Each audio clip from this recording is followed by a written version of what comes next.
ito, ito,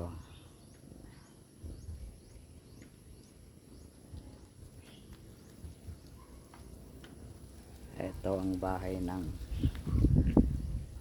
ng lolo't lola ko nung panahon.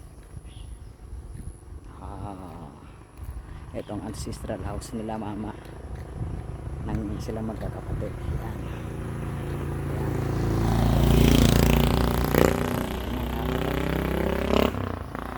Simpleng bahay lang.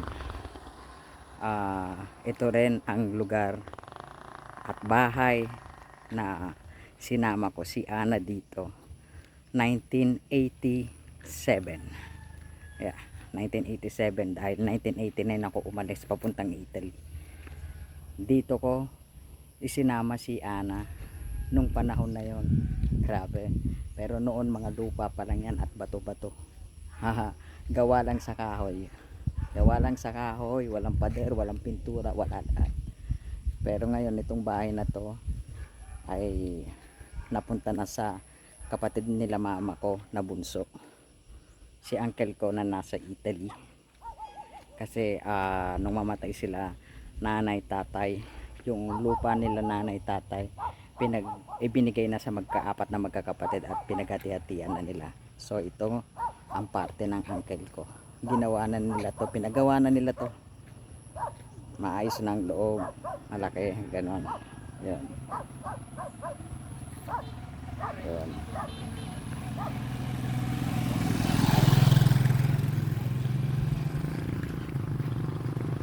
Lang. Itong kalye na to, itong kalsada na to, bato-bato noong panahon. Ito. Hindi mo to madadaanan ng motor, ng tricycle. Tricycle dumadaan nung panahon na yon, 1987. Pero lubak-lubak. Rough road, ganon. Yan. Biruin mo, ito yung pinagdalahan ko kay Ana nung panahon na yon.